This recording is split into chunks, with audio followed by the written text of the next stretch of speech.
You don't bunch up, you don't get sweaty. Simple as that. One of the things I noticed about my Goats Grip socks is the grip runs across the whole panel, so there's no bunching or sliding in your boots. These grip pads will help you not slip when you're going in for a tackle. My old socks will get sweaty halfway through the game. Not with Ghost Grips, they stay cool and dry from start to finish.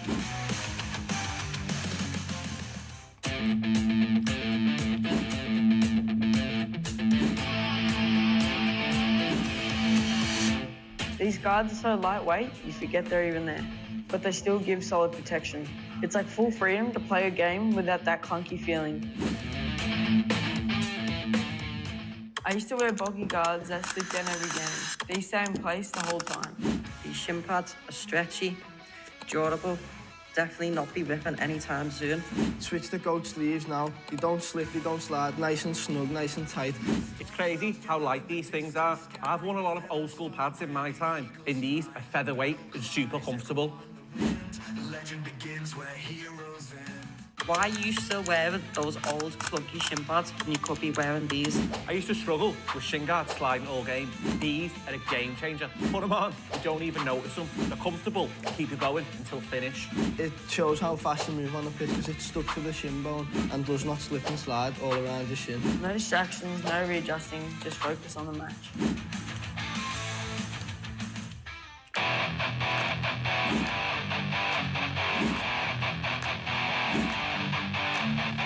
What I like about these is you can wear them all day. Training, recovery, travel, they never lose shape. The material is soft and supportive. It's the perfect mix of comfort and performance. These guards are so lightweight, you forget they're even there.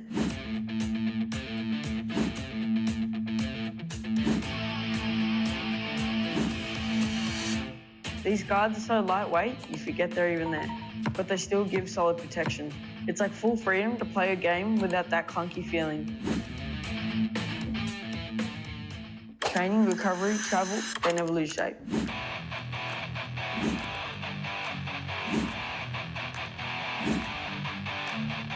What I like about these is you can wear them all day.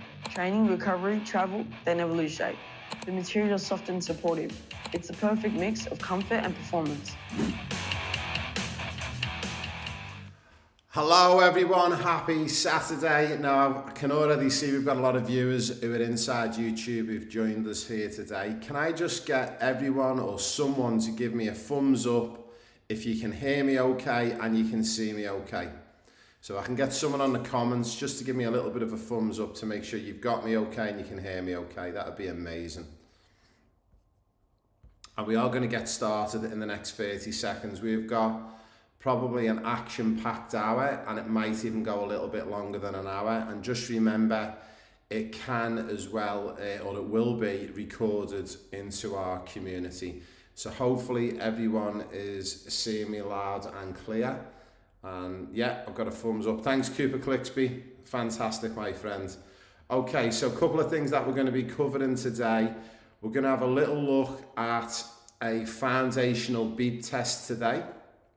As ever, we're going to be having Q&A as well, so you can drop your questions into the chat now for me.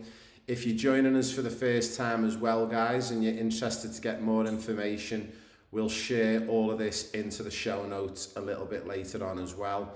We're going to be speaking a little bit about trials, so we should have had trials on this weekend in Sydney and Melbourne, and also Brisbane next week, but unfortunately, due to a knock-on effect of when I had my heart attack a few weeks ago, I've upset my back when I got defib back to life, and I've got problems with my L2 and L3, so I'm unable to do the trials. But we're going to speak to you about the new dates for the trials and how you can actually win a $250 voucher for goats.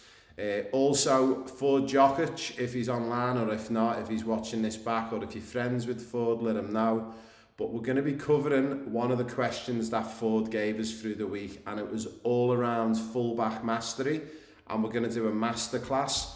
We've got our latest technology, which is our Remarkable, and I'm going to be able to hopefully share my screen with you guys and walk you through a masterclass on being a fullback. So whether you want to be a fullback or you'd just like to find out more or even maybe you are an attacking 7 or 11 and you want to work out the weaknesses of a fullback and how you can go against them. We're going to cover that off as well. So without further ado, we are going to get straight into it.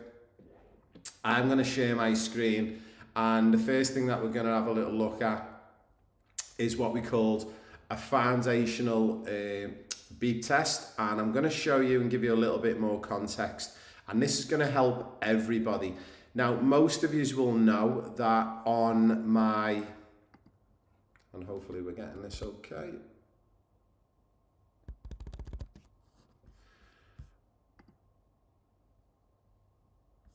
On our classroom, if we have a little look in classroom here, and I just want to check back in just to make sure that we've got this correct. Yeah, we've got it completely spot on. Okay, so you will all remember, if you go into the dugout, you can access your beep test here. And what it does is it gives you a base level here. So if you're age 5 to 9, then basically you need to start at level 4 if you're age 10 to 12, but that's only a base starting point, okay? Now, one of the amazing questions that we got on here, and I'm just gonna see if I can just pull this one up for us and hopefully it'll pop up. And it was from Obrad, who's one of our players. Now, Obrad has done his first beep test, and then what they've done is as well, they've actually then submitted their latest results for us. And the really good thing is when we have a little look on here, I think we've got their latest results. I should just be able to pull this up.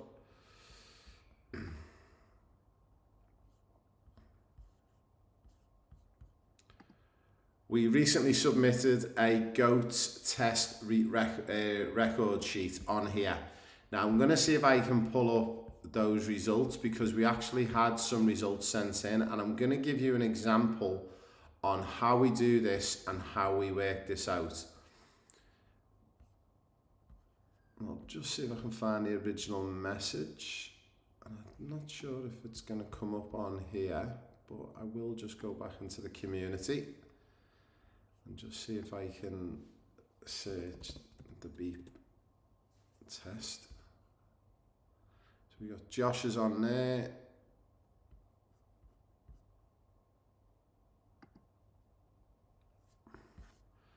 For some reason, apologies, we did have the results on there, but I can't seem to see the results on there. But I will give you an example. We did have the original results sent in, and I'm not too sure why they're not showing up on here, but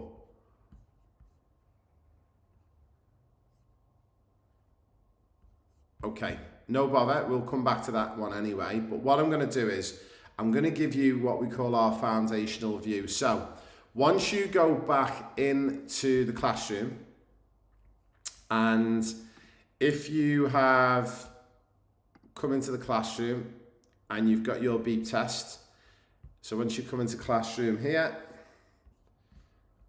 what you will find is under the dugout, it's going to give you the instructions, but the main thing that it gives you as well, guys, is your beep test result sheet. Now, if you want to do what's called a foundation beep test, and this is super, super important, and I'm going to show you why this is even more important. So, hopefully I can share my screen on here with you guys. And we're going to do a bit of trickery with technology. I'll just get a connection on here, so just bear with me for a second whilst I just pull this up.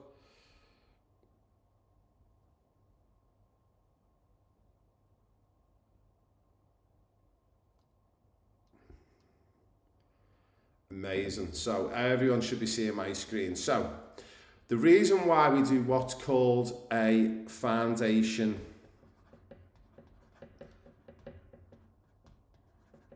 beep test is for a couple of reasons, okay? What we want to do is we don't want you guys doing levels that you know you probably can't achieve. Also, you're going to get yourself injured, and it's also going to affect you as well within your game. So if you don't want to just do a generic beep test and there's sort of, you don't feel like you're getting anything from it. What we done in the Premier League was, and this still goes on today, once you have completed 3 beep tests in a row, what you need to do is do 3 beep tests across 7 days. Now what you need to make sure you do is as well across these 7 days is when you do it, and as an example, you might do Monday, Thursday and Sunday, just to give yourself a little bit of a break in between each one. Now we want you to go your maximum each time. Now what I don't want you to do is I don't want you to get upset and go, well, I got 9.2 on my first one. So let's put your first score in and you got 9.2. And then on your second test, you got 11.1. And then on your third test, you only got to 8.0, okay? I don't want anyone to get too upset with your results, and you'll understand why. Then what I want you to do is, once you've done all 3 tests, what we will then get you to do is, quite simply, you would pull out your calculator, and the best way to do this, you would put in 9.2 plus 11.1 plus 8.0, and then you're going to divide that by 3, and then it should give you a little bit of a clearer indication of where you're at. So again, you go 9.2, 11.1, and then the final score I believe was 8.0, okay, and then we just divide that by 3. So that currently sets this particular player at 9.4. okay, and this is what we call your foundational base, okay? So this is your foundational base for your beep test. Now, once you've got this and you've got your foundational base and it's set to 9.4, what we will get you then to do is next time you do a beep test, your first beep test you will do, you will start at 9.4. Now that's your target. Now let's say it's a Monday, okay? And you might get to your next level. And your next level we want you to go to, and we don't want you to go any higher than this. We just want you to aim for 9.5. Now, if you get to 9.5, that's a big tick. Now you're going to move on, and the next time you do a beep test, we want you to get to, your last score was 9.5, we now want you to get to 9.6. And you might complete that, and once you've completed 9.6, you give that a tick. Now I can already see people are saying, well, how many beep tests a week should I do? We're going to put it up here for you, okay? I look for players to do 2 to 3 tests per week. Okay, that is super important. We're looking for you guys to do 2 to 3 tests per week. Now you might be saying, what, is that the week on the run up to pre-season? No, every single week, okay?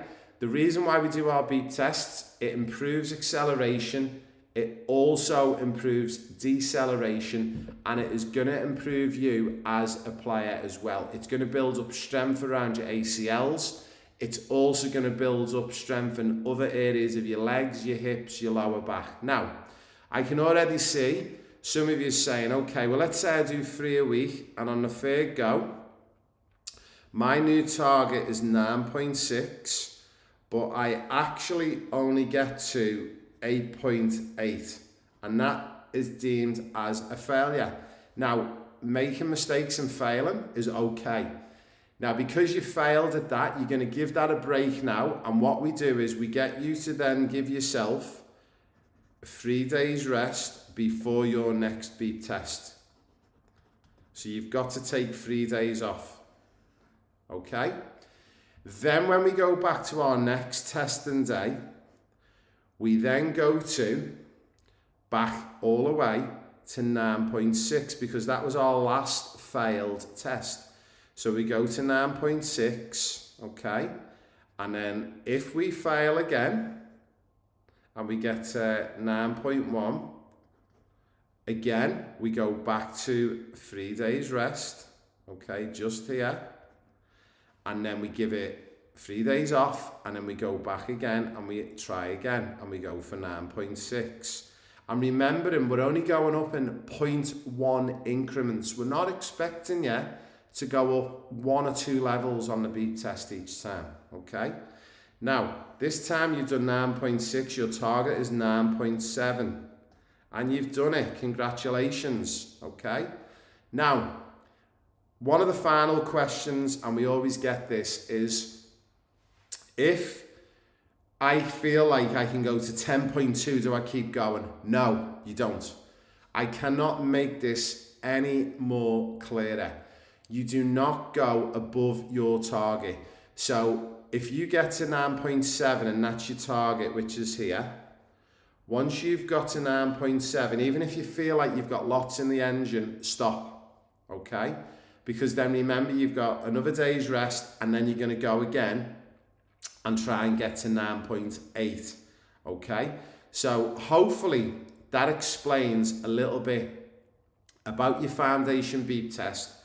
Why it's super important to do 3 is because it gives you an average across a week, and it's probably going to be a good starting point. And we always say this, when we're talking about consistency and when we're talking about working hard, we're looking for you guys to do it in slow stages, nice and slow, nice and progressively. So hopefully everyone understands that. Now, if you understand that, guys, give me a thumbs up in the comments. If you're new to joining me on the channel, you can't comment unless you subscribe. So you need to be a subscriber to my channel, and then it will let you comment. Again, if you want to ask any questions whatsoever in there, you can do. And I'm just having a little look at some of the questions that we're getting coming in. One of the ones that we've got is, and I'm just going to see if I can read this one out. Hi Ray, when is the best time to do the beep test? Josh does S&C in the morning on a Monday and a Wednesday before school, and sprint training Thursday and Friday.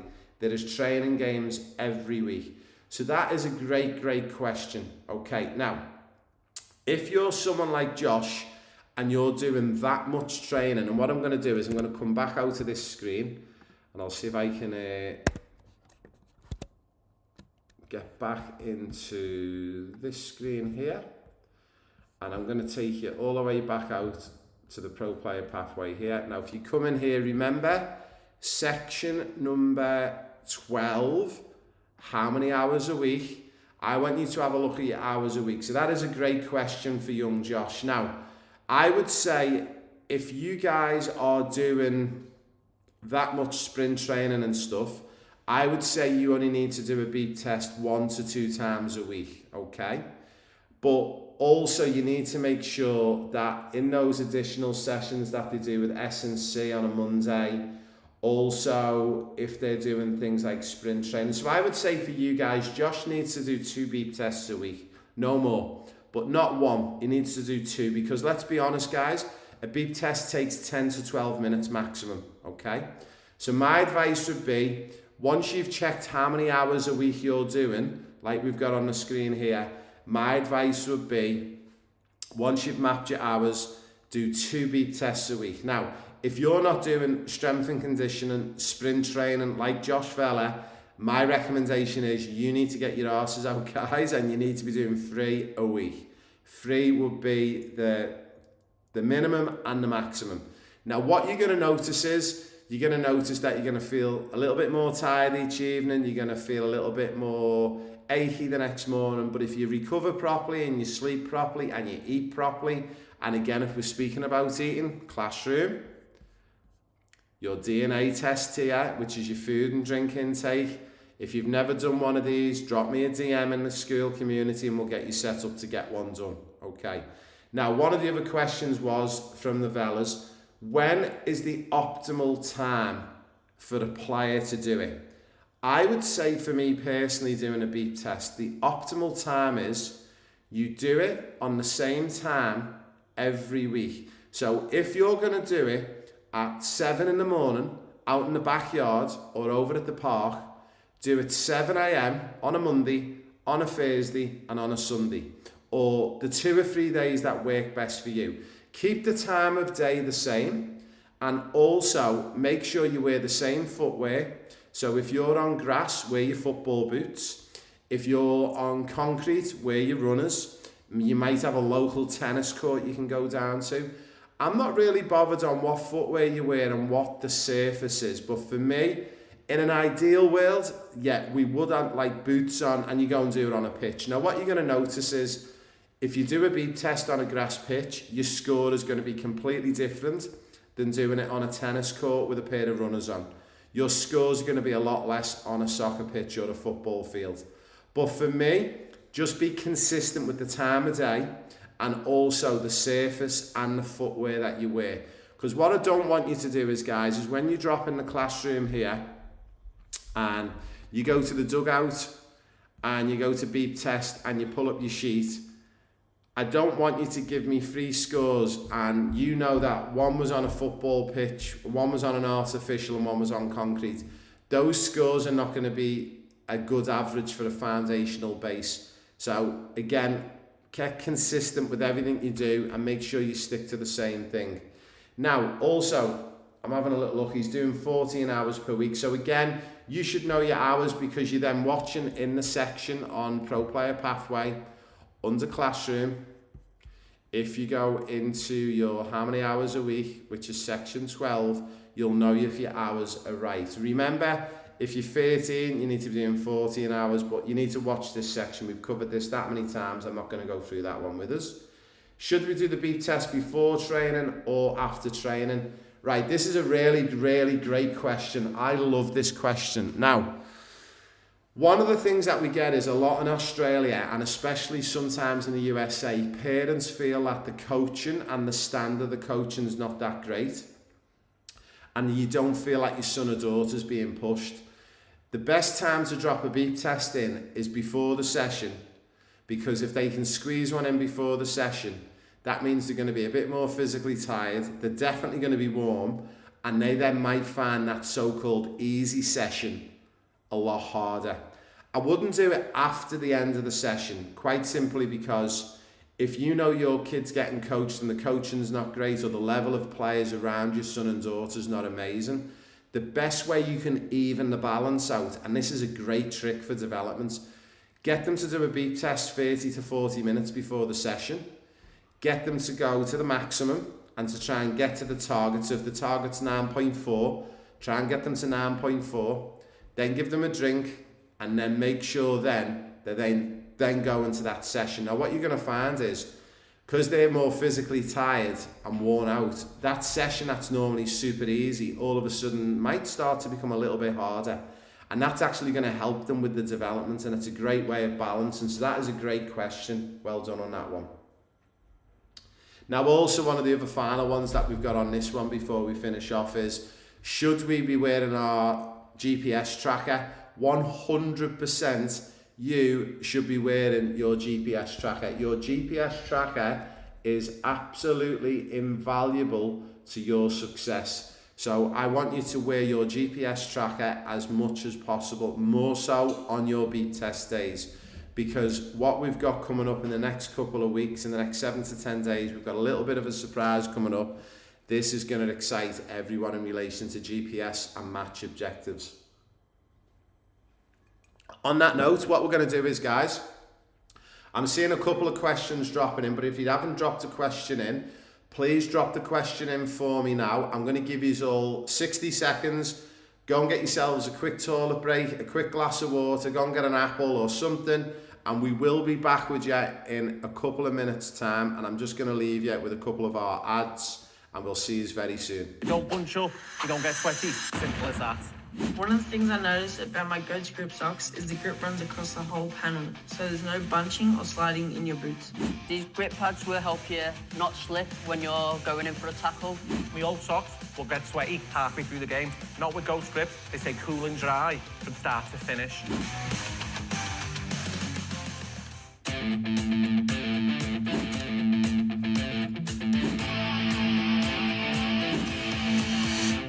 These guards are so lightweight, you forget they're even there, but they still give solid protection. It's like full freedom to play a game without that clunky feeling. I used to wear bulky guards that slip down every game. These stay in place the whole time. These shin pads are stretchy, durable, definitely not be ripping anytime soon. Switch the goat sleeves now. They don't slip, they don't slide. Nice and snug, nice and tight. It's crazy how light these things are. I've worn a lot of old school pads in my time. In these, are featherweight and super comfortable. Why are you still wearing those old clunky shin pads when you could be wearing these? I used to struggle with shin guards sliding all game. These are a game changer. Put them on, you don't even notice them. They're comfortable, keep you going until finish. It shows how fast you move on the pitch because it's stuck. Everyone, thanks for joining back. So we've had another question drop in and I will answer this one as well for us. So when is the new football blueprint coming? And I'm going to show you another video as well. So great question. The football blueprint has been one of the most frustrating things for me because we've had to make sure we got it right. We had it originally, I thought it was an amazing document and it was really, really well. We got the football blueprint back a couple of weeks ago. I'll be honest, I wasn't overly happy with it. It was a lot better than the old one, but it still felt like if we're going to deliver 5-star products because we want you guys to make it as pros, we've had to go back to the drawing board. So on that question, and if anyone's wondering what the football blueprint is, I will share this little screen with you. So if we just go on here and click there, that should share us our screen. So when we go into our pro player pathway, if we go to classroom, you will notice that we've got on here football blueprint. And in here, at the moment, we have got the videos, the 4 turns, the 4 dribbles, the juggling challenge. We've dropped all the links in so they all work again for you, so you can actually access them and still use them, but it will be getting dropped in here and this is going to have a huge overhaul. It's going to be completely changed in the next 7 to 10 days, so we're hoping that football blueprint will be in there within the next 7 to 10 days. But as I said, we have dropped the turns, all of the links in here work now, and also the dribbles and also the juggling challenge as well. So in the interim, guys, you can still use the football blueprint. If you're wondering when you should use the football blueprint, if you go into the how-to guide, if you hit that football blueprint video there, it will tell you why you should use the football blueprint, how to navigate it and what it is for. Also, we've got an extra special video I would love to share with you, and hopefully this works. Let's see how we go with the Master of Technology. Let's see if this works for us.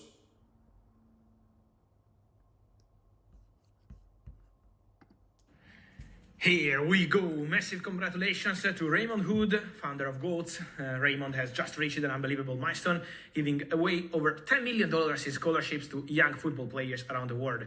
This game-changing, supporting the next generation to follow their dreams. And so, Raymond Hood, great job. The football community salutes you. Keep going. The best is yet to come. So that was an amazing video that we got. We've hit a huge milestone in the past couple of weeks. Many of you will know, obviously, you're on the pro player pathway with me. We do travel the globe. We do give away sponsorships and scholarships. Most of the players on here with me today, you've all received some form of a sponsorship. We actually were really interested in the past couple of months just to see how much we've given away over the last 5 years. And as you heard it from Fabrizio, we've given away in excess of $10 million, that's USD, in sponsorships and scholarships to players around the program. That doesn't even include things like the production of the book and the ebook, which we give away completely free to everyone as well. When we rack it up, we think we're probably at around about 11 million all up for the last 5 years. And this is why we run the program, why we do things like trials, tours, why we work here both as an agent and as a coach, is to help you guys out as much as possible. Now, what we are going to do is we had a great planned trial set up for this weekend, and I'm just going to share my link on here, so hopefully I can set this up for you.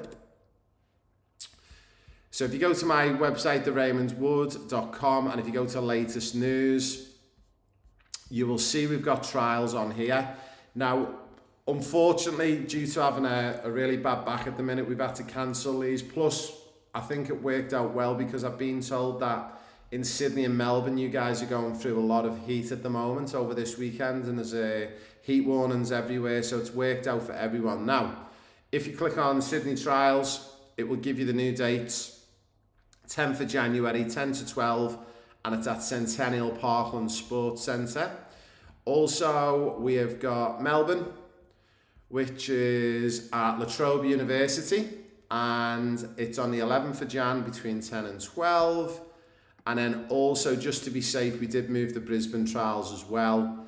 So Brisbane Trials is going to be the 7th of January, Wednesday evening, 5 till 7, under the floodlights over at QUT. Now, I've got a competition on. Now, you will notice if you click on Get Tickets, you will notice now we are giving away 53 tickets. Now, we've got a prize. Now, if anyone would like to win a $250 GOATS voucher, I want you to type in the comments on YouTube, GOATS, GOATZ, and I want to know if you're interested to get a $250 GOATS voucher. Now, this voucher will enable you to go to our website for GOATS Elite, which I will show everyone, and we're super excited that we've got our Christmas sales on at the moment. And if you haven't been on, we are super pumped. We've got some new products. We've got the new GOATS boot bag. We've got the new foldable Pro stools. Now, if no one's seen these things are literally the size of a dinner plate, and they're probably about 3 inches in width. Once you pull these out, they actually come out into a stool that you can sit on. They can hold up to 140 kilos, and these are genius because I don't know about you guys, especially mums and dads. I am sick and tired of carrying 4 or 5 of them fold-away chairs when you go to soccer or football games for the kids, for other parents. So we decided to bring these out, and these are phenomenal. They fold away that small, and they've got little handles on, and they're so easy to carry. These are also good if you are a coach, and you can get your families to purchase for players, because I know one of the big things that we discovered in the Premier League is that when players are getting team talks, if players have been running around excessively, especially for a game of football and they've played a full match, sitting down on your backside and on your glute is actually really not good for you, and it actually can cause damage to your lower back. So for the cost of $27, you could get every parent to purchase one of these. These things fit inside your boot bag really easy, and at the end of games or at half time, the players can pull these out, pop them out, and basically sit on them. And again, they hold up to 140 kilos. And believe you me, I'm 105 kilos and I've tested them and they work. They are genius. Also, on the new GOATS products and stuff, you can use the $250 voucher for any of our products that we've got on here as well. So that is a really, really good thing. Now, the competition that we've got for you, going back to the 53 tickets for every venue, what we want you to do is we want you to share the link. Okay, now if you're looking for the link, and I will share it in our school platform as well, but again, all you need to do is if you go to theraymondswood.com, then if you click on latest news, which is at the top, and then you'll see all of the links are there. So all you'd need to do is if you live in Sydney or close to Sydney, you can copy that link and then you can share that. Now, if you get the most referrals on the free tickets, so if you get your friends and family members to sign up, all you need to do is message me in school and say, "Hi Ray, I shared the link and I've got Tony, Sarah, Amy and Josh to sign up. Give me the names. We'll check them in the back end and we'll go, yeah, well done. Josh Vella, you've registered 4 players. Now, the player that registers the most players to come to the trials for free will win a $250 voucher for GOATS. That means you can hop on the GOATS page and you can purchase stools, you can purchase the boot bags, the shin guards, the socks, the slides, whatever you want to purchase, you could purchase that. So hopefully That helps everyone. If you want more information on that, this is recorded and you can watch it back, or drop me a message in the school platform. Today I will be dropping in a post about this as well, and I will share all of the links. So all you've got to do is copy and paste and share it to your friends. So again, if you get the most recommendations, then that means you will get $250 voucher for basically sharing a link. How cool is that? Right, we're going to get back into here, and hopefully you've got me back on the screen any second now. What we are going to do is, guys, very quickly, I'm looking for you to drop in any questions, guys, before we go into our fullback mastery session. We're going to do our fullback mastery session for the next 15 minutes, but also drop any questions that you've got, and we'll be back with you very quickly after this short ad that we're just about to run. You don't bunch up, you don't get sweaty. Simple as that.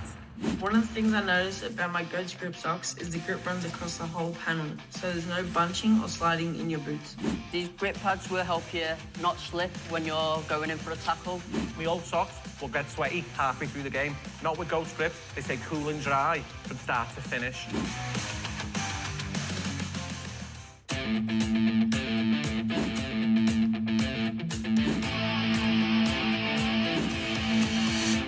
These guards are so lightweight, you forget they're even there, but they still give solid protection.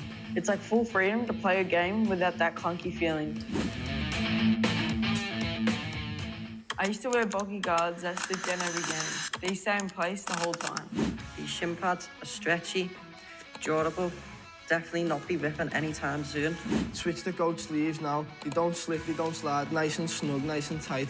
It's crazy how light these things are. I've worn a lot of old school pads in my time. In these, are featherweight and super comfortable. Legend begins where heroes end. Why are you still wearing those old clunky shin pads when you could be wearing these? I used to struggle with shin guards sliding all game. These are a game changer. Put them on, you don't even notice them. They're comfortable, keep you going until finish. It shows how fast you move on the pitch because it's stuck to the shin bone and does not slip and slide all around your shin. No distractions, no readjusting, just focus on the match.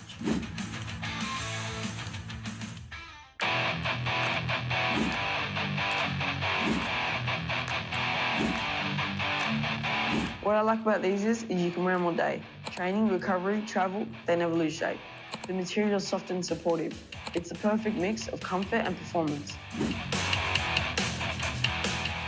Hi everyone, welcome back to the Raymond's Wood. So I'm seeing a lot of questions coming in. I will read out one or two quickly because they do relate. So thanks Norm Wales over the Brisbane trials. Yeah, thank you guys for being understanding with that one. Unfortunately, I've now damaged my L2 and my L3, and I've got a ruptured disc in my back due to being defibbed back to life when I had the cardiac arrest a few weeks ago. But I'm all good. I'm still here. Also, is there anything specific coaches will be looking for the upcoming trials in the UK in April? Guys, you know what they're going to be looking for. It's all inside the school platform. Your beep tests, your objectives, scanning, creating space, finding space, world-class pass. Everything in that school platform is your success to making it. I'm telling you now, if you follow that, you will make it as a player. You'll know if you've been submitting what you've meant to be in submitting. One of the things I will cover off as well, every week we post the players who are delivering the GPS results every week. Also, you're delivering your match objectives every week. It is consistently the same 2 or 3 players who are submitting data. And I've warned everyone about this, guys. I am going to be having meetings with players in January who are coming on the trials to say, right, I've looked at what you have and you haven't submitted, and so far, I'm going to be honest, when you go for the trials to the UK, you're going to be a million miles away from getting an opportunity because you've not done what you've meant to do. I've put that much time and effort in, guys, for everyone to be successful. I've listened to all the feedback, all the constructive criticism, and we've spent 6 to 7 months making sure that this Pro Player Pathway School program is so easy to follow and it's so simple to not fail. If you're still struggling to navigate, guys, the best thing to do is ask a question. DM me, I'll have a point to where you need to go within school, or I'll put the screen on and I'll do a live video for you and answer your question, guys. You know me, 24/7 I'm on the go. I don't sleep, okay? I'm like a vampire. Drop me a question and I'll answer, I'll help you, because I want you all to be successful. Great question on that one.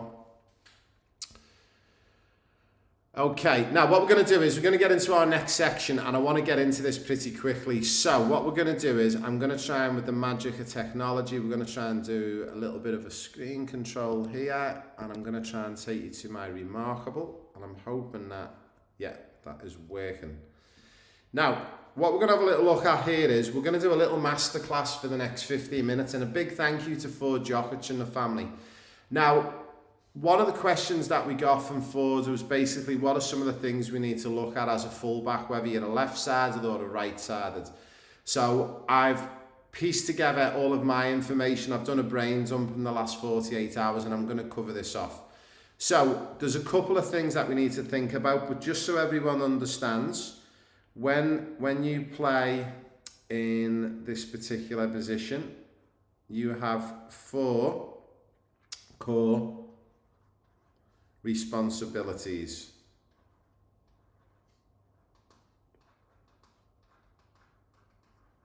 Okay. Now, the first thing that we need to cover off, and we're going to have a little look at, is number 1 is defending 1 versus 1. And this is super, super important. Now, there's a couple of things I'm going to teach you on here. Now, the first thing you need to do is when you're defending in a 1v1 situation, you need to always make sure you are side on. And what that means is you are around 2 meters away from the attacker or the opposing player, and you stand side on. That's one of the most important things, quite simply because the 2 meter distance is actually what we call a 2 meter advantage. So what you're doing is you're saying to that player, right, I'm going to keep a 2 meter distance from you. I'm going to be side on. In the event you try and take me on, I've got 2 meters head start on you already. So all of a sudden you're winning, and it's about balancing everything to be going in your favour rather than against them. The next thing is you want to force players where you want them to go. So force players where you want them to go.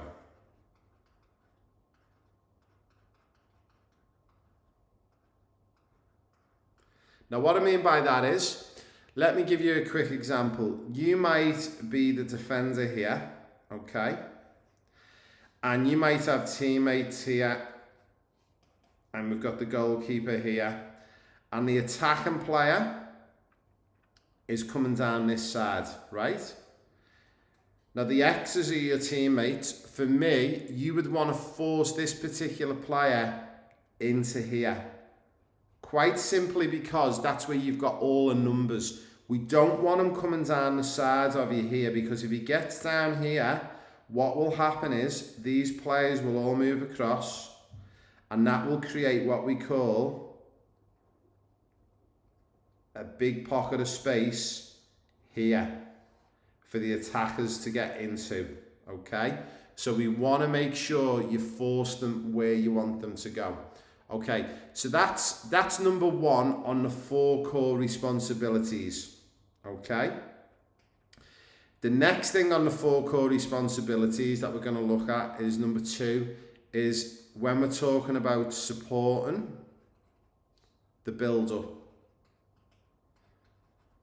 And what that means is that's more about supporting the build-up in the attack. So one of the big things you can work on as a good fullback is being able to be comfortable receiving the ball under, you guessed it, pressure. So if you want to be a good fullback, you need to do some drills with your friends or at your club, or speak to your coach and say, can we do some drills where we're receiving the ball under pressure? Now, the way you could set that up, and I'll give you a little example. You could have a little 20 by 20 box in here. You can be the X, you're the player, okay?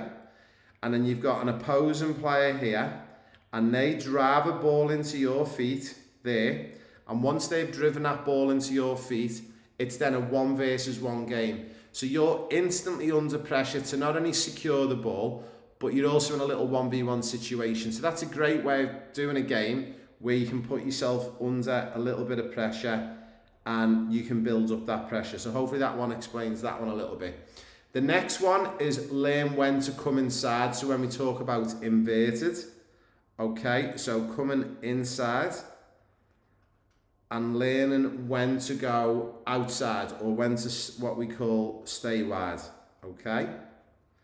Now, for me, I always say as an attacking player, if you're a fullback helping out with the attack, this one's quite simple, okay? If you know for a fact, let's say this is the opposing back four, and they are nice and compact, that's the goalkeeper, okay? And we've got attacking players here and here, and you're currently here as a fullback, okay? And this is you. I would want you, personally, rather than coming inverted into there, because all you're going to do is go where it's congested. My advice for you would be, we want to do one of two things. We want to try and make space and get into this zone. Now, by going into this zone, that means you're in a position to receive the ball there. Or what you're actually going to do is you're going to actually force these players to actually now change their shape. So this guy will come and meet you. This guy will end up over there. Then all of a sudden, these guys are stretched out. All of a sudden, by making this run here, what you've created in this zone here now for your teammate is a 2 versus 2. So when we're talking about going inverted or staying out wide and high, those would be some of the things I would get you to look for. Now, one of the next things that we'd have you to look at, and this is another great one, I would look for you to think about, so we've done support and build up, now we're looking at what we call the overlap, which we just covered a little bit about overlapping runs and underlapping. But what we're looking for is, and I'll give you an example on this one, let's say we're attacking in this direction, okay? And this is you, and this is the defender, this is the fullback, these are the centre backs, and this is their fullback there. And you've got a teammate there, and you've got a teammate there, and we've got a teammate there, and we'll say the ball is there, okay? What you can do is making these overlapping runs close to the fullback, not too close, but close enough that he's got to be following you. And by him following you, is going to then create that space of here for our teammate to get into. So that's just a little bit about overlapping, underlapping runs. With an underlapping run, the point of difference with an underlapping run is, and I'll just show you on here, with an underlapping run, let's put our defenders back in. If you're here, if you know, you can see your guy is starting to make a movement this way, okay? The best thing you can do is not go there. That is a big no-no, okay? What we're looking for you to do is to support your teammate. Soon as you see this movement here, soon as you see this here, you start making this run this way, okay? And to start really focusing and getting these defenders to start asking questions like, oh damn, what do I do here? So it's about causing problems for the defenders, okay? So that's number 3, that's overlapping and underlapping runs. And then the final segment to this, and this is my favourite one, is recover.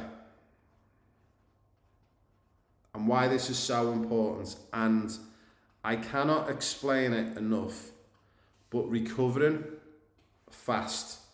Now, let's say for an example again, you guys are going in this direction on the pitch, and you're here, and you've come all the way down into an attacking zone here, okay?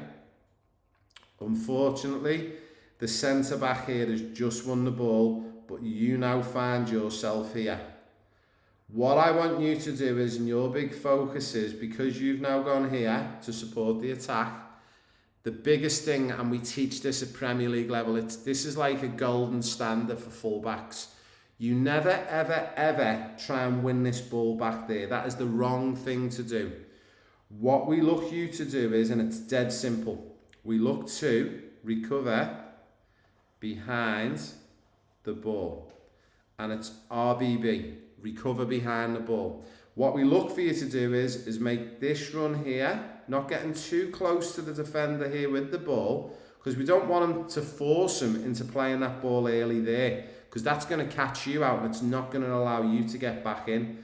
So what you do is you put this defender here in a false sense of security, and when you do your run, you actually arch your run a little bit back that way behind the halfway quickly and get yourself into there.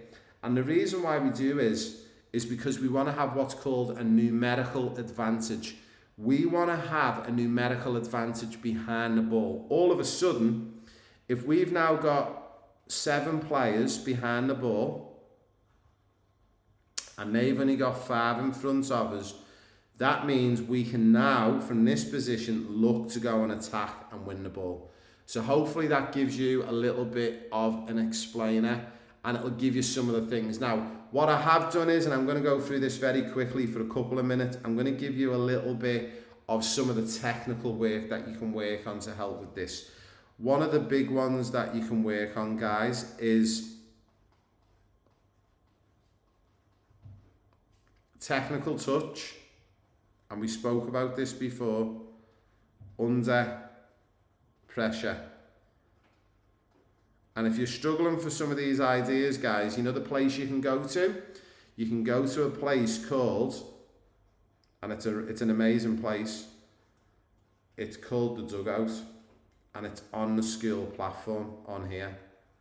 Now, if you go in the dugout and you say, Ray, I'm going to be honest with you, I can't find any sessions about first touch under pressure. Guess what I'll do? In the next 48 hours, RW, that's me, will go and put them sessions in for you, so you've got them, okay? The next thing I will get you to have a little look at is for technical, look at your crossing, which is super important as a fullback, variety. So look at the different types of crossing variety drills. Now, you could do things like driven cutbacks. You could do things like a deep cross from in your own half, what we would call a world-class pass, and that's on your objectives, or what we call a low whipped ball. And no, this is not an ice cream. Now again, if you're struggling for any of these areas, we can help you without this. And the biggest thing that no one practices enough as a fullback, and if you want to be one of the best fullbacks on the planet, and I think in the last 10 years, probably one of the best fullbacks on the planet, and I'm not saying it because I'm a Liverpool fan, but it was Andy Robinson. Because not only was he a solid fullback, he could get forward, but he worked on this one thing religiously. He worked on his weak foot as much as his strong foot. And that is my challenge to you. So hopefully for Jokic and the team, a big thank you for sharing that question. I'm hoping that that gives you a little bit of a more idea on how you can play as a fullback, some of the things that you can learn and work on, and then we can help you with that. And again, if you're looking in the dugout and you can't see a session that's specific that you really want to work on, then my idea for you guys would be to start looking at dropping them into the dugout, dropping them into the community, and drop those questions in there. So hopefully with the magic of technology, I will bring me back on here. Now what we are going to do is we are going to go back to a very, very short break, and I want you to drop in as many questions as you can. We've got about 5 minutes to go because it's Saturday and I love being on here with you and helping. I'm going to go on for another 15 minutes. So very quickly, drop in your questions if you've got any, and we'll be back with you in a couple of seconds. You don't bunch up, you don't get sweaty. Simple as that. One of the things I noticed about my Goats Grip socks is the grip runs across the whole panel, so there's no bunching or sliding in your boots. These grip pads will help you not slip when you're going in for a tackle. My old socks will get sweaty halfway through the game. Not with Ghost Grip, they stay cool and dry from start to finish.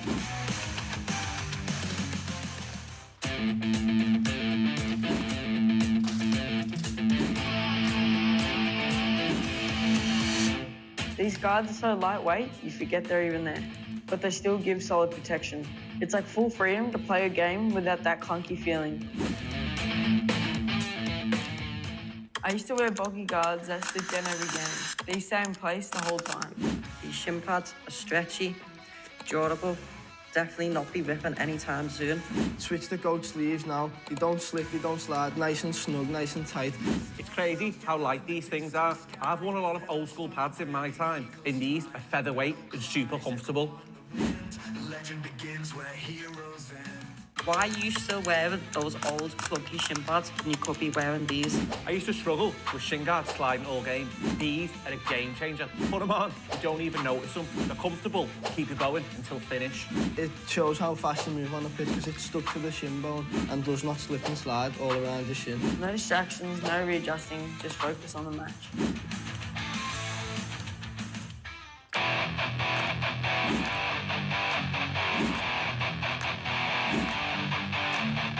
What I like about these is you can wear them all day. Training, recovery, travel, they never lose shape. The material is soft and supportive. Hi everyone, welcome back. So we've seen a couple of questions dropping in, which is fantastic. So I'm going to get through some of the questions now. Also, if you haven't dropped a question in, guys, please feel free to drop a question in. And I'd love to help you and answer it. So one of the questions that we got in is from Norm Wales. I hope you're well, Norm. When we signed up to Stat Sports, they only had the GPS. I see they have the heart rate monitors now. Are they worth it?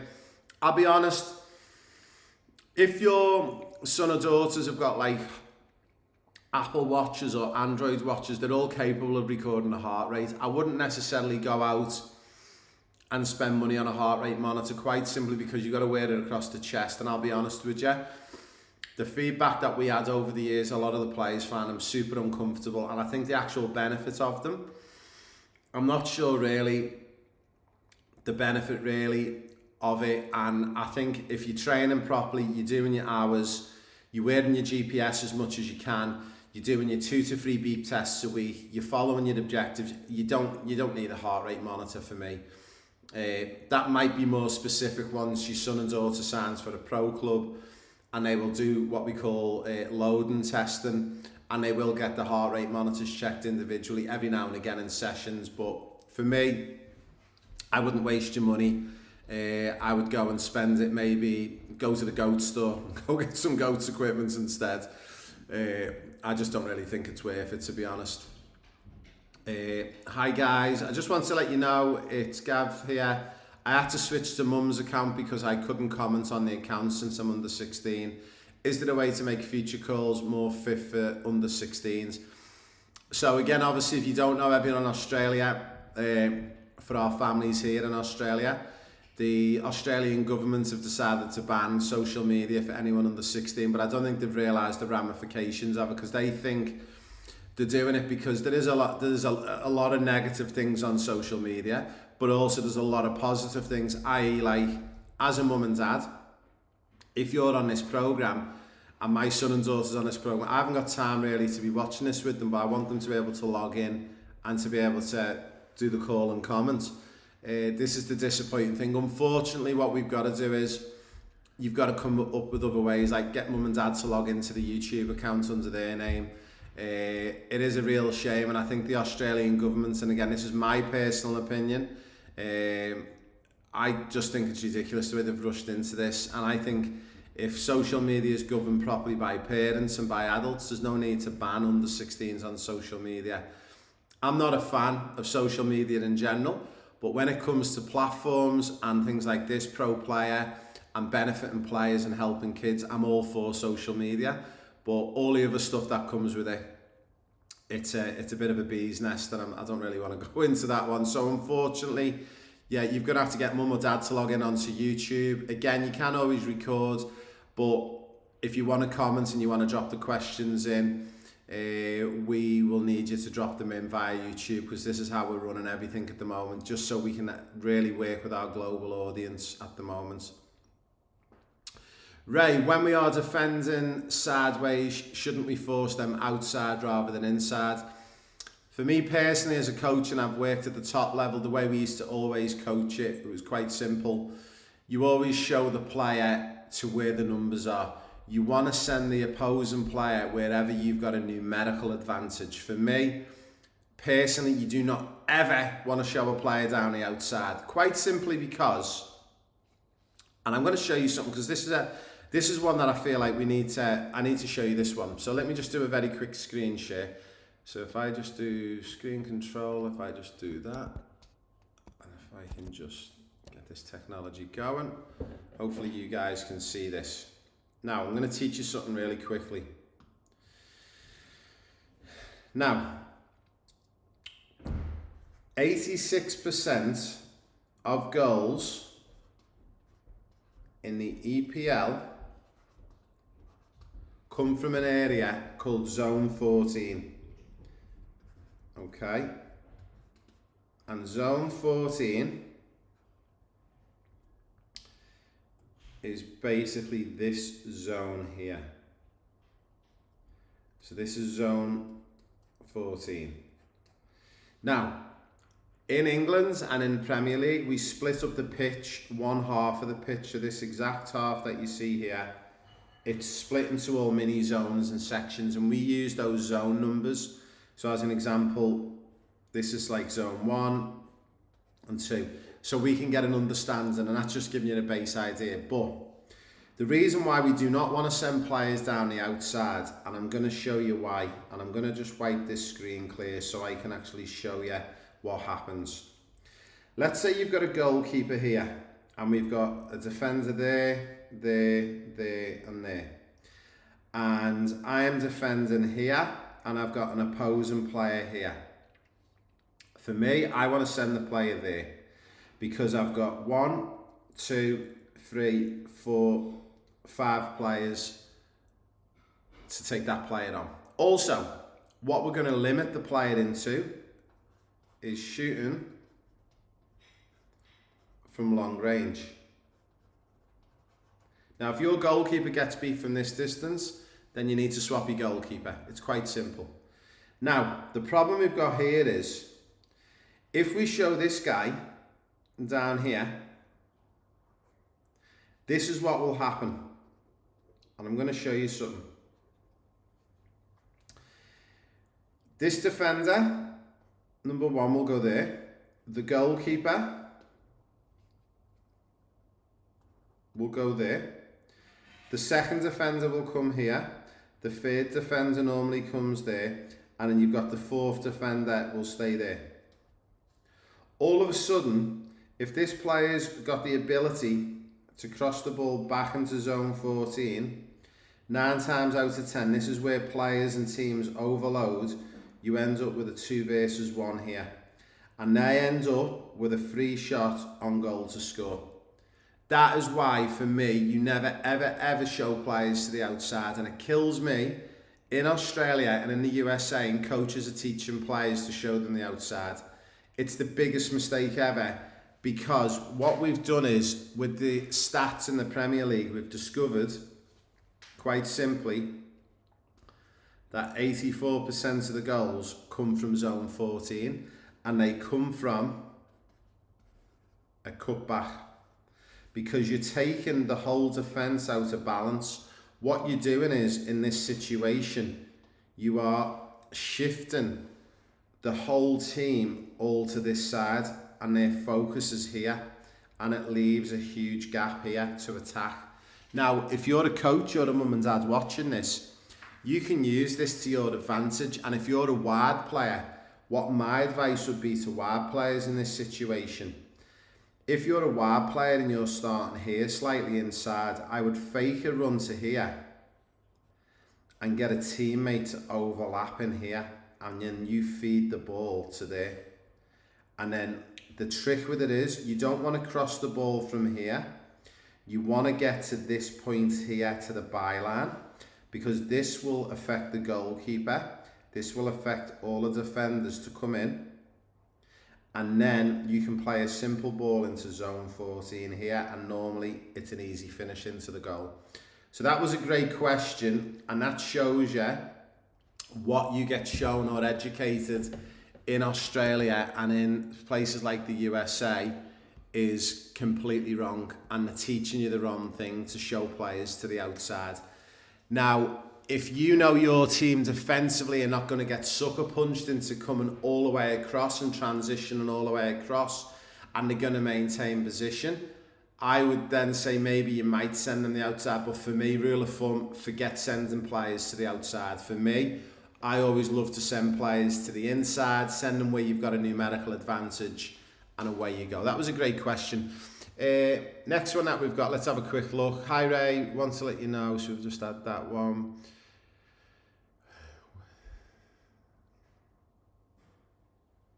Are GOATs going to release a GPS vest? We can't confirm or deny that, but we are looking, we're considering building a device in the next 6 to 12 months that not only does GPS, but will do your objectives for you as well. And there's a lot of progress going on with that at the moment. But at the moment, it's a no. But in the future, in the next 12 months, I wouldn't be surprised if we release a GOATs GPS tracker, which will also record your match objectives for you as well, which is pretty exciting. So I think we've got all the questions done. There is no more questions in there. I wanted to say a big thank you for everyone for joining me. Hopefully, as ever, you learned something from this. If you didn't join it on the live and you're watching it back on a recording, or if there's certain points that you want to watch back, remember, at some point later on today, this will be dropped in and you will be able to find it in Classroom and under weekly coaching calls, and you scroll all the way to the bottom and you'll see it in there. So I hope you all have a happy Saturday. Our next meeting when we're going to be back is, I believe, is Tuesday, and I'm just going to check my calendar to make sure I get that right for you before you all disappear. But if you have a little look in calendar, I believe we are going to be back on Tuesday, and tomorrow we are going to be live from 10 o'clock till 1:30, and we've got some live podcasts. So even though I am going to be on the screen, you can drop in your questions, but I'm not going to answer them live because I'm going to be in the middle of podcasts. But tomorrow from 10:30 a.m. to 1:30 p.m, I'm going to be live on here with live podcasts where you can learn more about football, how to make it as a pro, and then the next opportunity you'll have where you can ask me questions live on air and I'll be able to answer them will be on Tuesday. Now also, again, on the school community, drop me any questions in that you want help with. If you want me to cover the topic, did you enjoy the fullback topic today? Did you learn something from that? Give me the next topic you want me to help you with and I will cover that off. Guys, have a safe Saturday if you're in Australia. If you're in the USA and Europe, have a lovely Friday evening, and I look forward to seeing you all tomorrow live on my podcast, which will be from 10:30 a.m. to 1:30 p.m. Brisbane time. And also remember, please, please, please subscribe. This is how we make this possible. Every game and every session is by you guys subscribing for us, and I look forward to seeing you all Don't bunch up, tomorrow. you don't get sweaty. Simple as that. One of the things I noticed about my GOATs grip socks is the grip runs across the whole panel, so there's no bunching or sliding in your boots. These grip pads will help you not slip when you're going in for a tackle. My old socks will get sweaty halfway through the game. Not with Ghost Grips, they stay cool and dry from start to finish.